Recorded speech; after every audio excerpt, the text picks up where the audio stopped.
So sitting back after the market close and just looking at the data from Friday, it's definitely one of those moments that really makes you pause. We saw some incredibly heavy drops in the SOX index, and key players like Micron took a real hit. It's quiet in the office right now, but honestly, you can almost still feel that residual stress humming in the market data. Welcome to this explainer.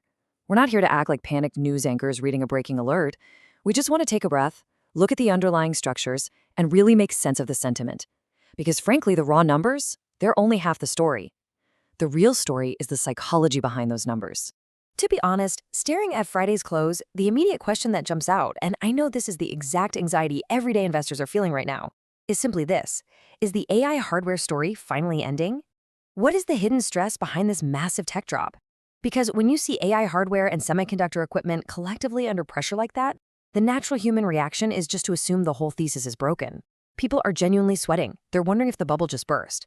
But jumping straight to the conclusion that AI hardware is dead totally misses the nuance of what's actually happening beneath the surface. My first reaction to this wasn't that the technology is suddenly failing. Instead, I really see this as a stress test. It's not a fundamental failure, it's a stress test of incredibly crowded positions. We really have to remember just how saturated the market's positioning had become. The trade was just overwhelmingly crowded. Everyone, and I mean everyone, was piled into the exact same handful of hardware names. And you know, when a trade is that heavily leveraged, any slight shift in the wind is going to cause a massive psychological flush. It's not that AI demand vanished overnight. It's simply that the people holding those positions got spooked.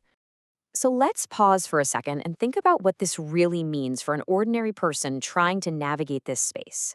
It all boils down to this. Hardware scarcity is finally meeting its ROI reality check. For the last year, the entire story was just about scarcity, right? We can't get enough chips. Buy them at any price. That was phase one. But phase two?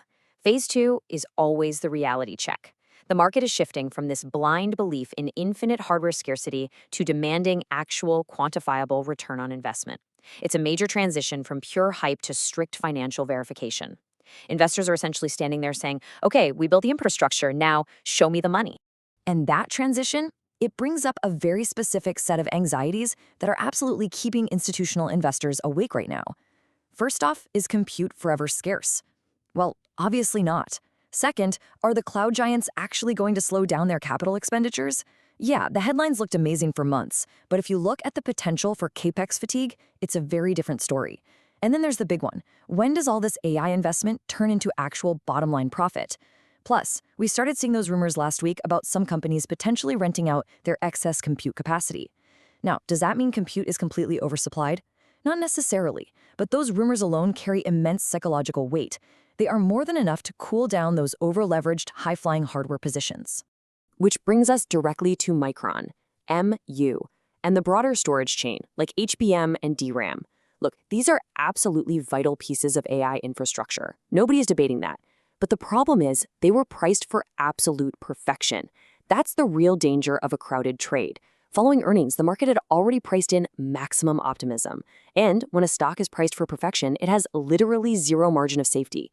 So the moment the market even whispers a discussion about demand rhythms potentially slowing down, what happens? The profit-taking stampede begins. Investors who made massive gains over the last 6 months aren't going to just sit around and wait for confirmation. They hit the sell button to protect their capital. It's a purely rational, albeit highly stressful, psychological reaction. So where does all that money go? This is where looking at the structural changes is absolutely key. On Friday, the drop wasn't uniform across the board. The Nasdaq and the SOX took the brunt of the hardware panic and the profit-taking. But the Dow actually showed some real resilience. We saw actual support in defensive assets, financials, and certain software sectors. That tells us something incredibly important. The money isn't just evaporating. It isn't fleeing the market entirely. Investors haven't given up on the market or even on AI as a whole. The capital is just relocating. It's moving away from the most crowded, expectation-heavy hardware chains, and it's actively seeking refuge in areas with clearer cash flows and profit paths that are just easier to explain right now. It's a defensive rotation, not a total market exodus. That leads to a pretty fascinating question. If hardware is entering this grueling verification phase, who inherits the capital? Software and applications seem to be holding relatively steady, which kind of suggests the market is looking for the next phase of the AI story. But I think we need to inject some healthy skepticism right here. Just because capital is rotating into software doesn't mean software is an automatic win. Not at all. They are now burdened with the exact same ROI reality check. Software companies have to prove they can capture this fleeing capital by actually turning AI into tangible revenue. We need to see actual corporate orders. We need to see real efficiency gains, not just impressive tech demos. Let's bring this macro theory down to earth a bit and look at how it maps to domestic markets, specifically the Chinese A-shares, which we track closely for localization trends.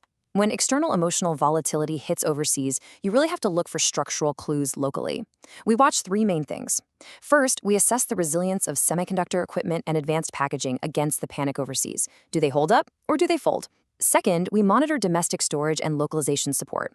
How is the market reacting to news about supply chain localization? Is there independent buying pressure there? And third, we have to identify real AI software recovery. We have to be very, very careful to distinguish between genuine, sustained asset support and those fake opening pumps that just fizzle out by midday. Navigating this verification phase really comes down to remaining calm. The absolute worst thing an everyday investor can do right now is trade based on weekend news anxiety. You can't panic sell just because hardware dropped, and you definitely shouldn't blindly chase software just because it showed a little strength. We have to be strictly observational.